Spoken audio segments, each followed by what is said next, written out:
Hey everybody, Zed Belinsky here, and in this segment I'll be doing some readings from Life magazine.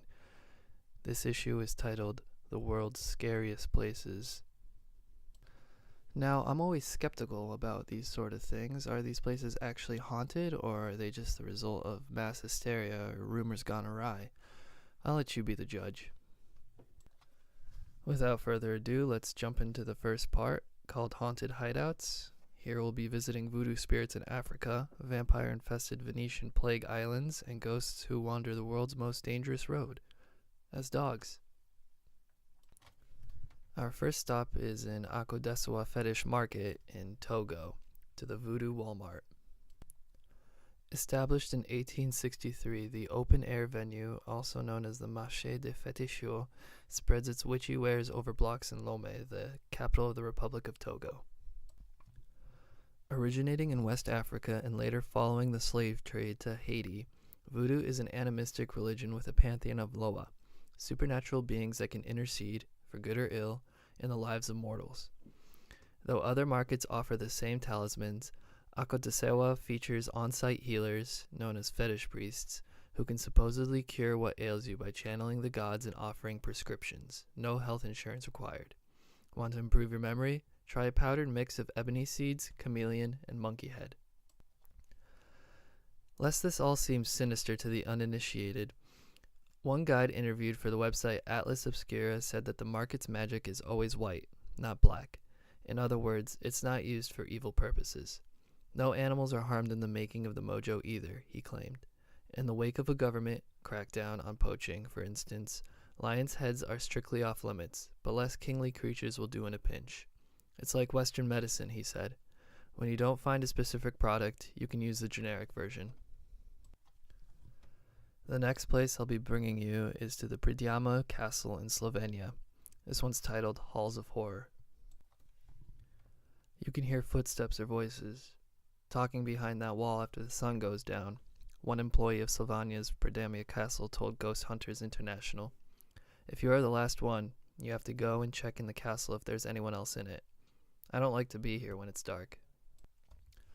First constructed in the 1200s in an abandoned Stone Age settlement on a cliff overlooking the river Lovka, the 4-story castle contains the remains of hidden passageways, holes for pouring boiling oil on attacking enemies, a treasure chest, and, naturally, a torture chamber. Its walls still hold corpses of enemies who are sealed within and left to suffocate. Nobody went down to collect them, another employee said. Are they the spirits talking behind the walls?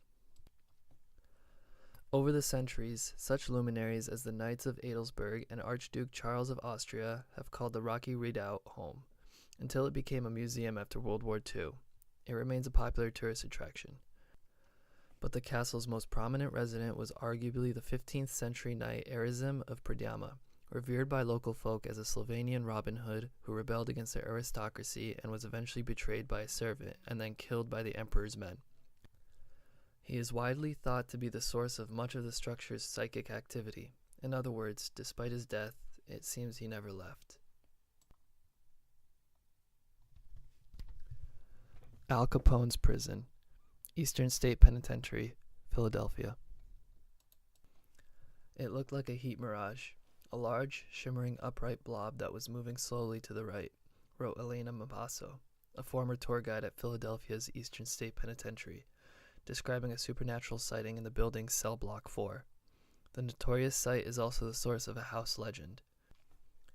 Though its details have grown fuzzy over the years, at some point an employee known as Gary the Locksmith was working in the cell when he felt a terrible pressure on his chest, as if a powerful man were gripping him from behind. When he turned around, no one was there, but he later discovered that an inmate had murdered a guard in the very same spot. Now a National Historic Landmark, the penitentiary was established in 1829 by Quakers, who believed the key to rehabilitating criminals was enforced isolation. It didn't quite work out that way. Forced to wear masks to deter communication, many inmates went mad, were subjected to torture, or committed suicide. Where there's misery and violent death, can ghosts be far behind? The penitentiary's most infamous resident, Al Scarface Capone, reportedly thought that he was haunted by a victim of his 1929 St. Valentine's Day massacre. The sightings continue to this day. One tour guide passed the closed doors of cell block 12 only to find them wide open moments later. Some visitors have followed mysterious voices, whispers, giggling, and found nothing but dank air. Though the penitentiary's administrators take pains to distance the site from its spooky reputation, they host Terror Behind the Walls, an elaborate horror house every autumn. We do not claim that the prison is haunted, one guide told NPR in 2003. We run a haunted attraction. Tell it to the ghost of Al Capone. Vampire Graveyard, the Plague Islands, Italy. In 2009, University of Florence anthropologists unearthed a female vampire skull, complete with a brick shoved into its mouth, in a mass grave on Lazaretto Nuovo, an island in the Venice Lagoon. Dating from 1576, the grave contained victims of a plague that had decimated Venice that year. Some of the deceased, Venetians believed, were vampires, also called shroud eaters, because bacteria in the victims' mouths corroded the cloth that covered their faces, exposing the teeth. To kill the vampire, you had to remove the shroud from its mouth, which was its food like the milk of a child, and put something uneatable in there, according to anthropologist Matteo Barini, hence the brick. Lazaretto Nuovo wasn't the only plague burial ground in the Venetian lagoon. In 1432, the city had established its first quarantine hospital on another island, Lazaretto Vecchio. Filled with ceaseless groans, foul odors, and smoke from burning corpses, it was, according to one contemporary account, like hell itself. After the plague hit the city even harder in 1576, and again in 1630, thousands of infected people were sent to other Venetian islands. Unlike the Lazaretto Islands, which now featured guided tours, one island remains uninhabited, overgrown, and shunned. This island is called Poveglia, and it may also be haunted. The island's most famous apparition is Little Maria, the ghost of a young plague victim who allegedly stands along the water, crying for her parents on moonless nights.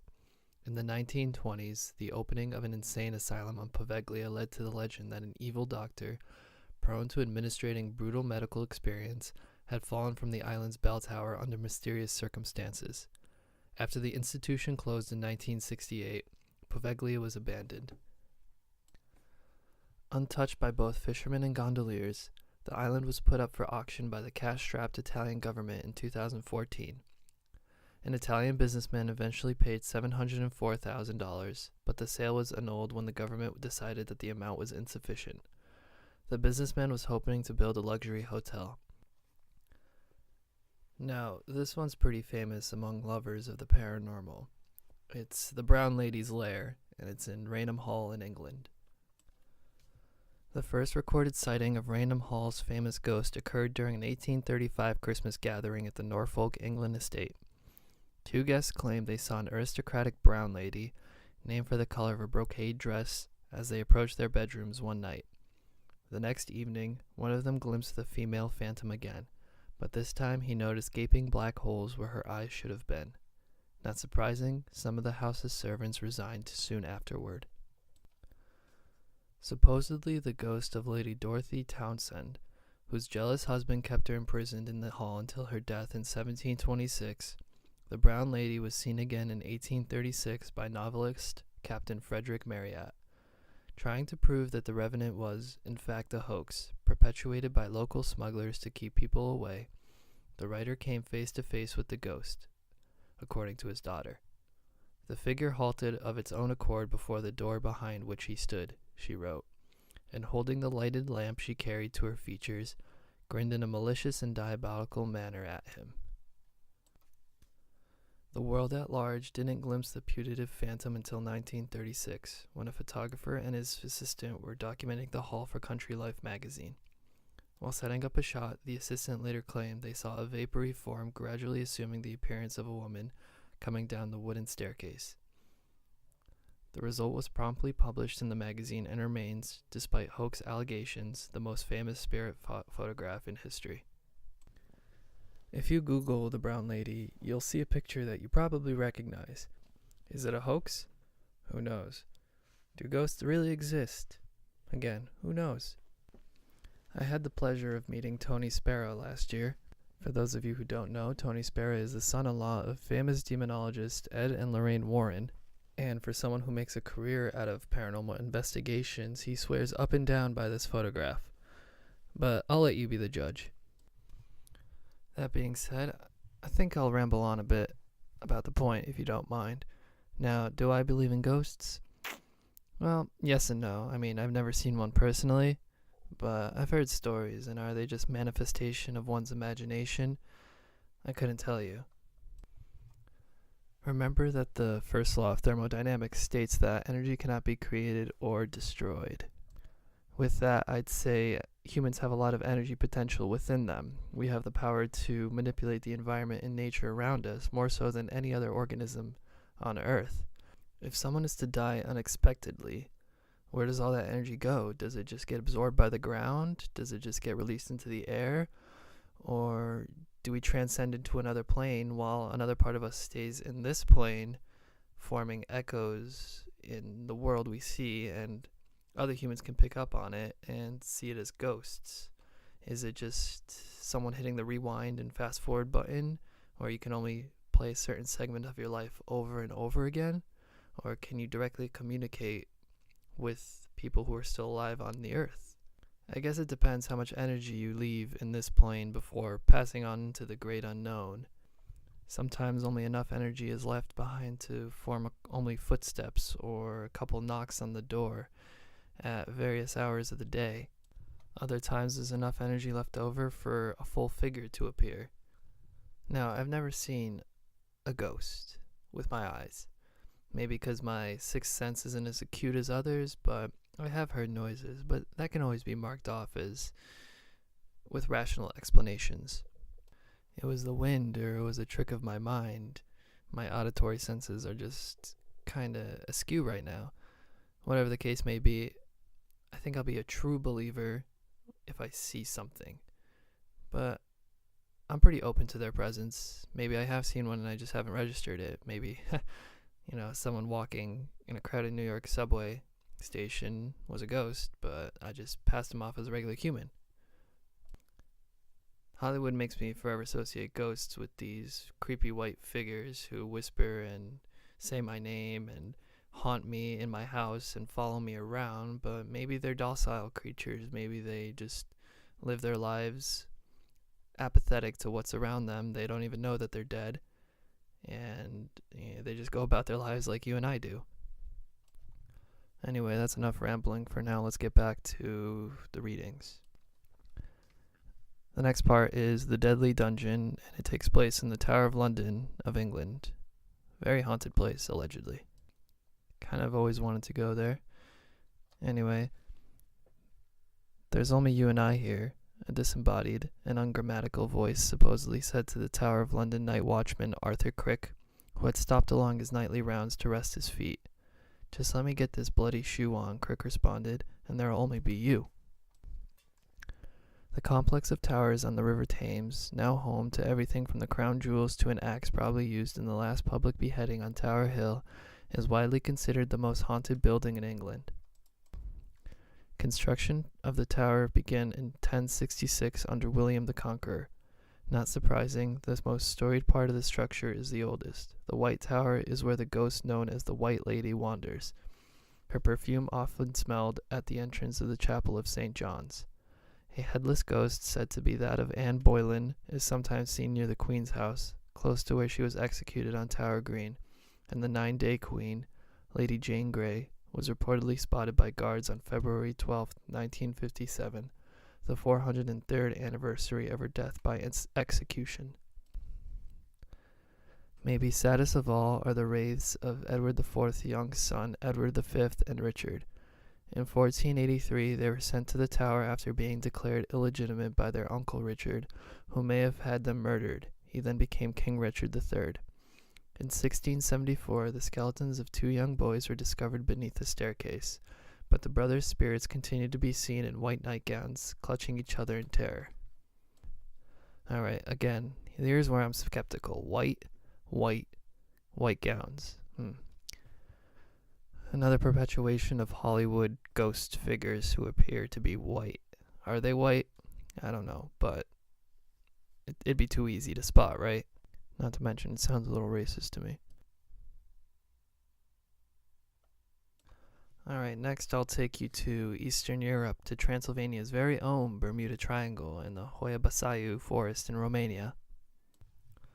On the afternoon of August 18th, 1968, military technician Emil Barnia and his girlfriend were picnicking in the Round Meadow, an area of the Hoia Baciu forests in Cluj, Romania, when they noticed a slow, silent, silvery disk in the sky. Grabbing his camera, Barnia took some pictures that single-handedly launched Romanian UFOlogy and led to the forest's reputation as an interdimensional hotspot. Known as the Bermuda Triangle of Romania, Cluj lies near the foothills of the Apuseni Mountains in the country's Transylvania region. About a 4-hour drive from Bran Castle, the inspiration for the Dracula legend, Hoia Baciu is filled with oddly gnarled trees straight out of a fairy tale illustration. But its reputation rests on distinctly otherworldly phenomenon: red lights, orbs, disembodied voices, and apparitions, allegedly reflecting the restless spirits of Romanian peasants who were murdered in these woods. One of the most popular legends involves a 5-year-old girl who disappeared in the forest, only to reappear years later, dressed in the same clothes she was wearing when she vanished. Then there's the bride, the ghost of a missing woman who supposedly prowls the woods in her wedding dress.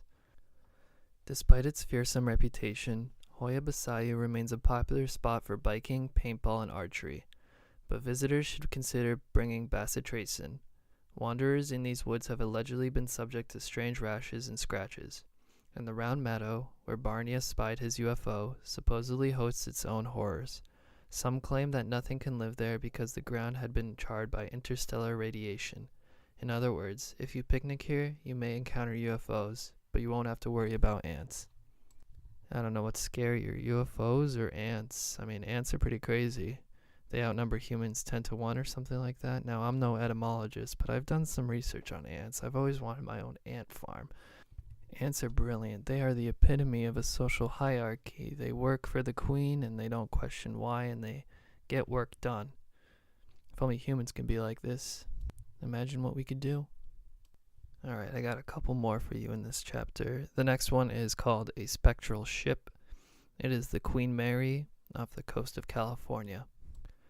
Years after the legendary Queen Mary luxury liner was permanently docked as a hotel and tourist attraction in Long Beach, California, a marine engineer named John Smith had an unsettling experience while working aboard the ship late one night. In a deserted staircase, Smith heard the sound of water rushing and men screaming, but no one was there. Later, Smith learned that in 1942 the liner was being used in World War II when it collided with its companion vessel, HMS Coroico, on its way to Gourock, Scotland. The Coroico was immediately sheared in two and sunk, killing 338 men. The very area I heard that mysterious water rushing was the exact same area that was damaged when the ship hit the Coroico, Smith told Unsolved Mysteries. It's not surprising that a nearly 80-year-old ship with more than 1,000 ocean crossings and numerous deaths upon it would have a reputation for being haunted. Beginning as a luxury liner in 1936, the Queen Mary was retrofitted as a battle cruiser for World War II and dubbed the Grey Ghost. Many German and Italian POWs likely died on the liner, as did soldiers from heat stroke traveling in the Mediterranean. These days, the ship's most haunted spots include the beat deck, where a World War II morgue and isolation room are located, the engine room, the green room, various states rooms, an area known as Shaft Alley, and the former first-class pool area, which is home to Little Jackie, the ship's most famous ghost. She is playful and talkative, her voice having been allegedly caught many times on tape. Sadly, she is said to remain on the ship because she is looking for her mother, for whom she sometimes cries out. Of course, the grand ship capitalizes on, not to say exploits, its spooky reputation by offering haunted tours, interactive attractions, and seances. There's even a dinner special called Dining with the Spirits, which allows patrons to pair paranormal investigations with more earthbound spirits. Bloody Mary, anyone? Is the writer of this section referring to the ghost or the drink? I don't know. The Road of the Dead, La Paz to Coroico, Bolivia. If you think your commute is bad, consider the drive along Camino de Yungas, a perilously narrow thorough that runs 40 miles from La Paz, Bolivia's capital, to the western city of Coroico. Called the world's most dangerous road, it reaches a height of 15,000 feet through the Andes Cordilleras, its sheer cliffs, waterfalls, and hairpin turns often obscured by dust, vegetation, and cloud forests, not to mention unpredictable weather. Though a new, less perilous route linking the regions was opened in 2006, the old road, reportedly once the site of 200 to 300 deaths every year, is still used. Wooden and stone crosses mark the spots where travelers reach the end of their own roads. Though locals remain, their restless spirits remain. The stray dogs that roam the old road are said to be the souls of the people who died there, so people always feed them, says Darren Patterson, general manager of Gravity Bolivia, which specializes mountain biking expeditions on the site. One man told me that he passed an old woman walking on the road at night and stopped to give her a lift, he tells Life. She got into the back seat, but as they were talking, he looked into the rearview mirror and she was gone.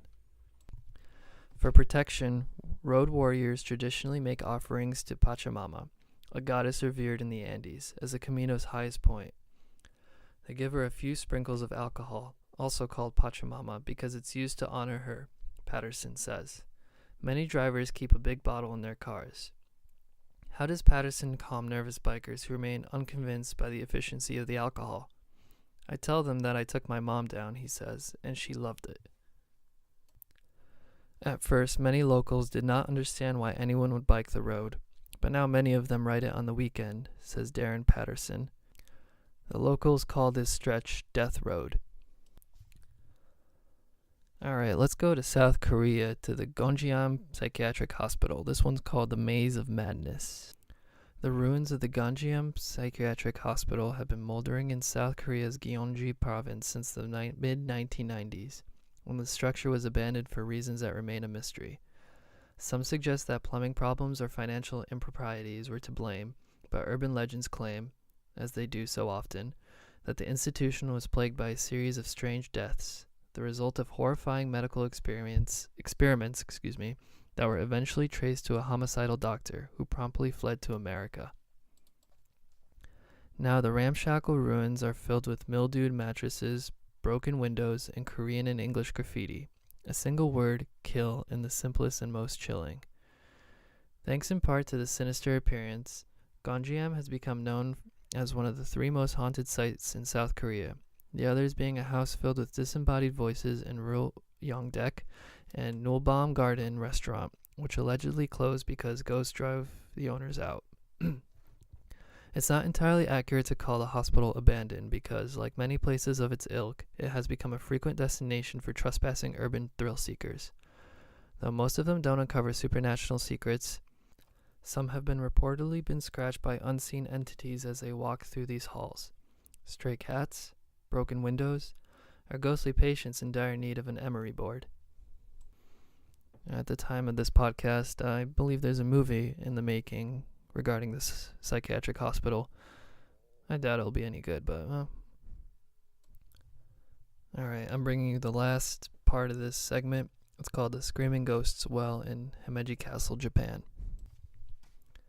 In the early 17th century, during Japan's Edo period, a girl named Okiku served the lord of Himeji Castle, which stood on a hill overlooking its namesake city in Hyogo Prefecture. She was tasked, or the story goes, with guarding her master's 10 priceless gold plates, but she wanted so much more. She had fallen in love with her lord.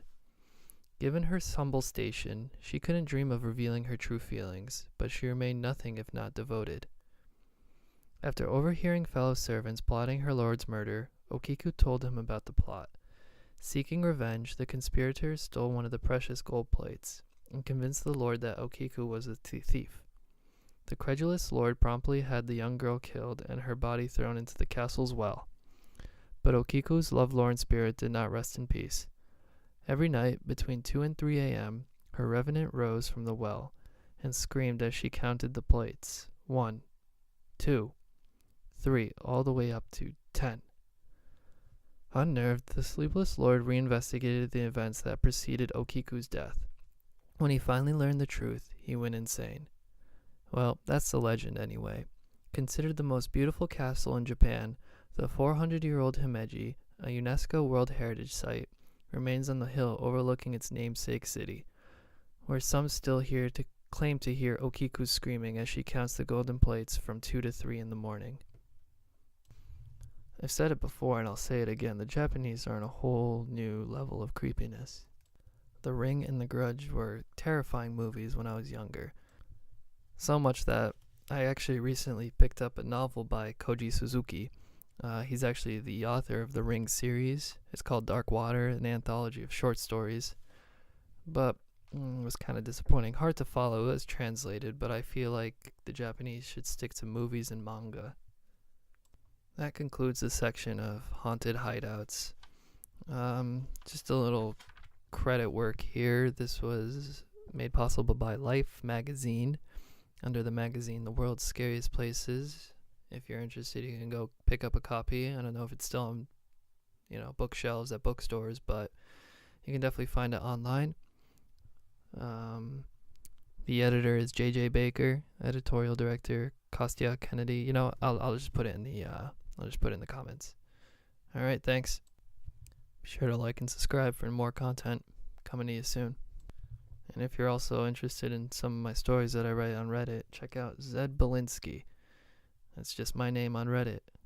All right, take care.